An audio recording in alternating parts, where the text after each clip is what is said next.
সাগরের বুকে এক অদৃশ্য মৃত্যুফাদ, যেখানে পা রাখতেই ধ্বংস হল পেন্টাগনের দুটি অত্যাধুনিক জাহাজ।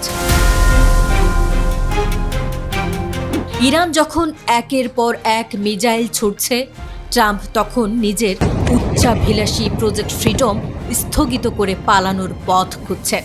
বিশ্বের সবচাইতে বিপজ্জনক এই জলপথে আসলে কি ঘটেছিল সোমবার?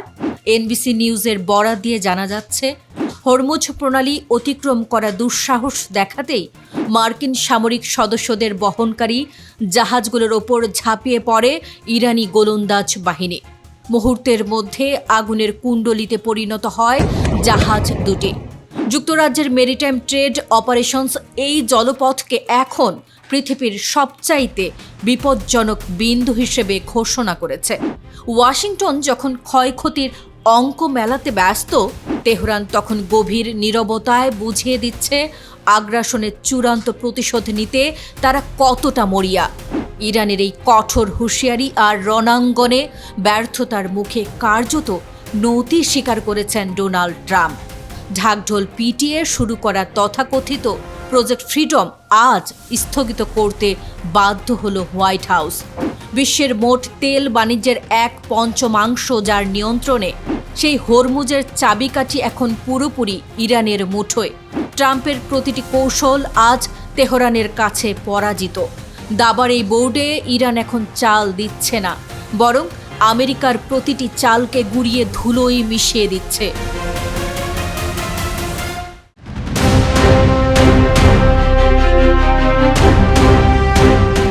ডোনাল্ড ট্রাম্পের বেইজিং সফরের রেড কার্পেট বিছানোর বদলে ওয়াশিংটনের গালে সপাটে এক চর বসিয়ে দিল শি জিনপিং প্রশাসন।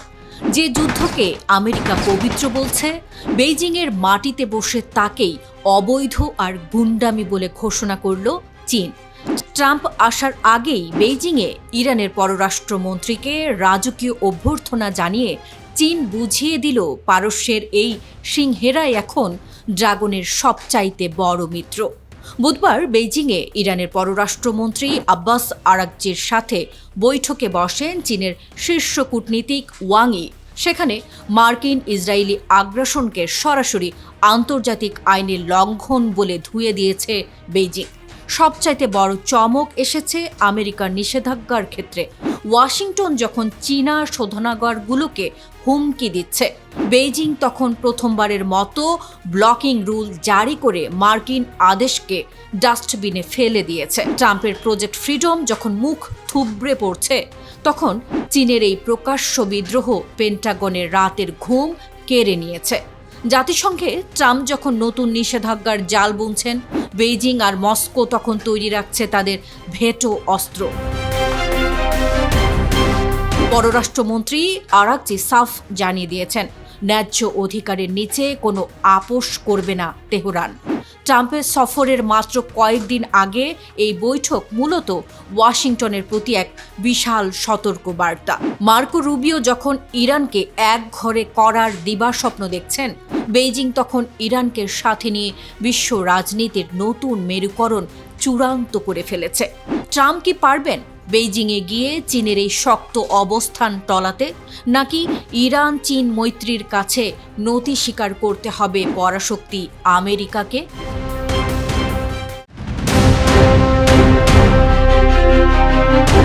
সংযুক্ত আরব আমিরাতের রাজকীয় বিলাসিতা এবার ধুলোর সাথে মিশে যেতে বসেছে। নিজের মাটি মার্কিন আর ইসরায়েলি খুনিদের ভাড়া দিয়ে এবার সরাসরি ইরানের রোষানলে পড়েছে আবুধাবি।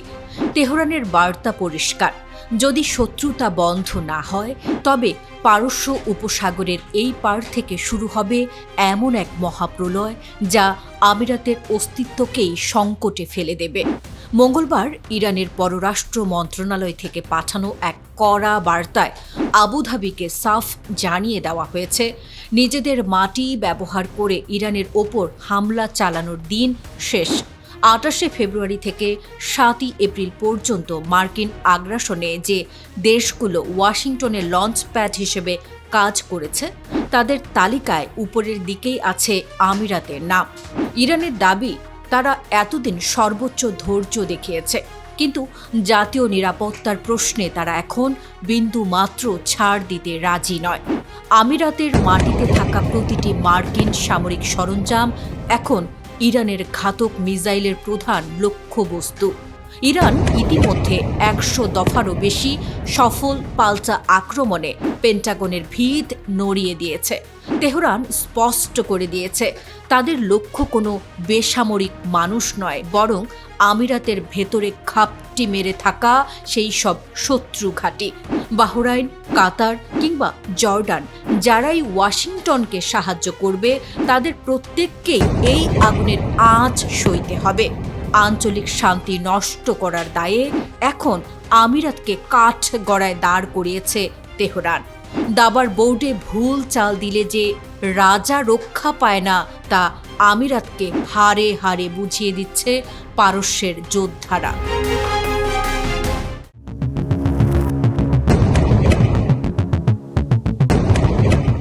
পৃথিবীর কোনো শক্তির সাধ্য নেই একজন মুসলিমকে দাসে পরিণত করার।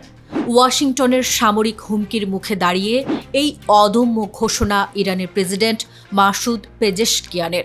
ইরাকি প্রধানমন্ত্রীর সাথে ফোনালাপে তিনি স্পষ্ট করে দিয়েছেন, মুসলিমরা কেবল আল্লাহর কাছে মাথা নত করে, কোনো ভিনদেশি বন্দুকের নলের কাছে নয়। মঙ্গলবার নিজের সোশ্যাল মিডিয়া হ্যান্ডেলে পেজেশকিয়ান এক রুদ্ধশ্বাস বার্তা ছড়িয়ে দিয়েছেন।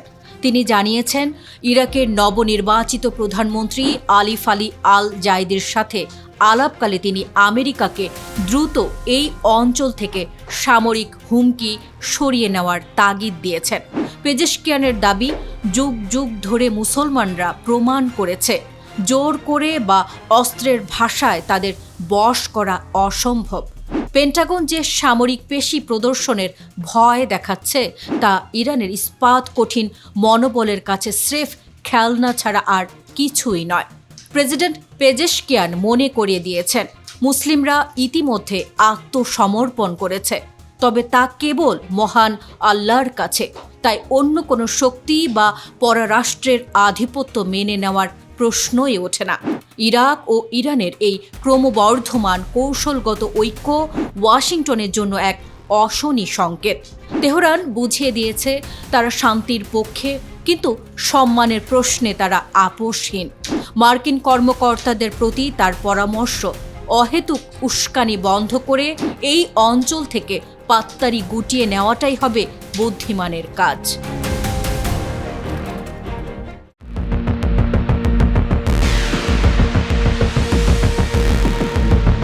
হরমুজ প্রণালীর শান্ত বাতাসে এখন শুধুই বারুদের গন্ধ আর অজানা আতঙ্ক।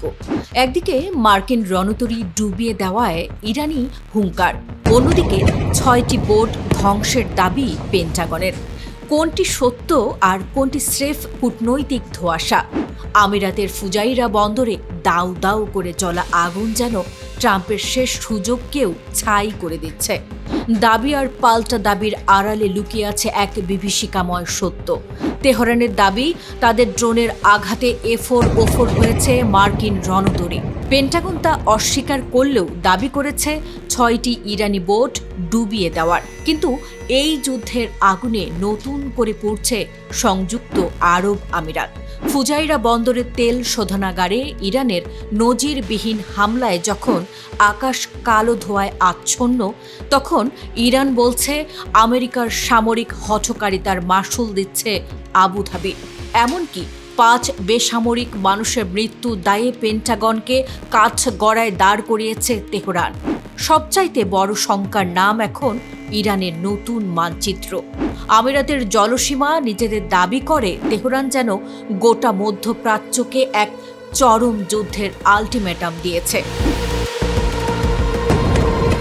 ট্রাম্প যখন বলছেন আটকে পড়া জাহাজ উদ্ধার করা মানবিক দায়িত্ব, বিশ্লেষকরা তখন দেখছেন বড় কোনো সংঘাতের উস্কানি।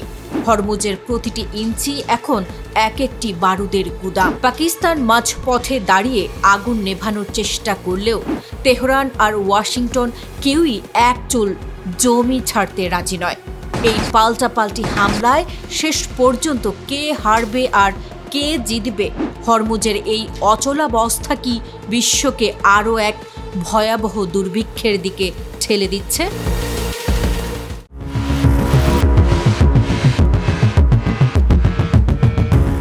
যাকে ঘটা করে মুক্তির অভিযান নাম দেওয়া হয়েছিল, সেই প্রজেক্ট ফ্রিডম আজ ইরানের রণকৌশলের কাছে বালির বাঁধের মতো ভেঙে পড়ল। ডোনাল্ড ট্রাম্পের হরমুজ প্রণালী থেকে এই আচমকা পিছু হটার খবর যেন আরব দেশগুলোর মাথায় আকাশ ভেঙে পড়ার মতো। তেহরানের অদম্য শক্তির সামনে আমেরিকার এই নাটকীয় আত্মসমর্পণ কি তবে মধ্যপ্রাচ্যের পুরো সমীকরণই বদলে দিচ্ছে? বিশ্লেষক নাতাশা তুরাকের মতে ট্রাম্পের এই সিদ্ধান্তে উপসাগরীয় দেশগুলোর রাজপ্রাসাদে এখন আতঙ্কের ছায়া। সোমবার আমিরাতের ফুজাইরা বন্দরে ভয়াবহ হামলার পর ট্রাম্প যখন প্রজেক্ট ফ্রিডম স্থগিত করার ঘোষণা দিলেন, তখন মিত্রদের মনে একটাই প্রশ্ন: আমেরিকা কি তবে তাদের মাঝ সমুদ্রে ফেলে পালাচ্ছে? আরব দেশগুলো চেয়েছিল হরমুজের তালা খুলুক, কিন্তু তারা এমন এক রণক্ষেত্র চায়নি যেখানে ইরানি হবে হর্তা কর্তা। ট্রাম্পের এই দ্বিধাগ্রস্ত অবস্থান তেহরানকে এক অভাবনীয় মনস্তাত্ত্বিক বিজয় এনে দিল। আরব মিত্রদের ভয় এখন আকাশচুম্বী।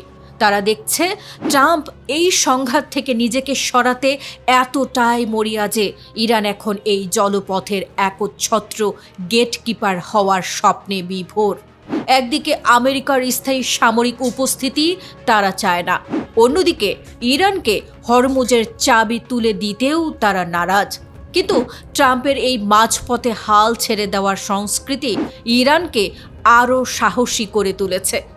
আরব বিশ্বের অর্থনীতি এখন হরমুজের প্রতিটি ঢেউয়ে অনিশ্চয়তার দোলায় দুলছে।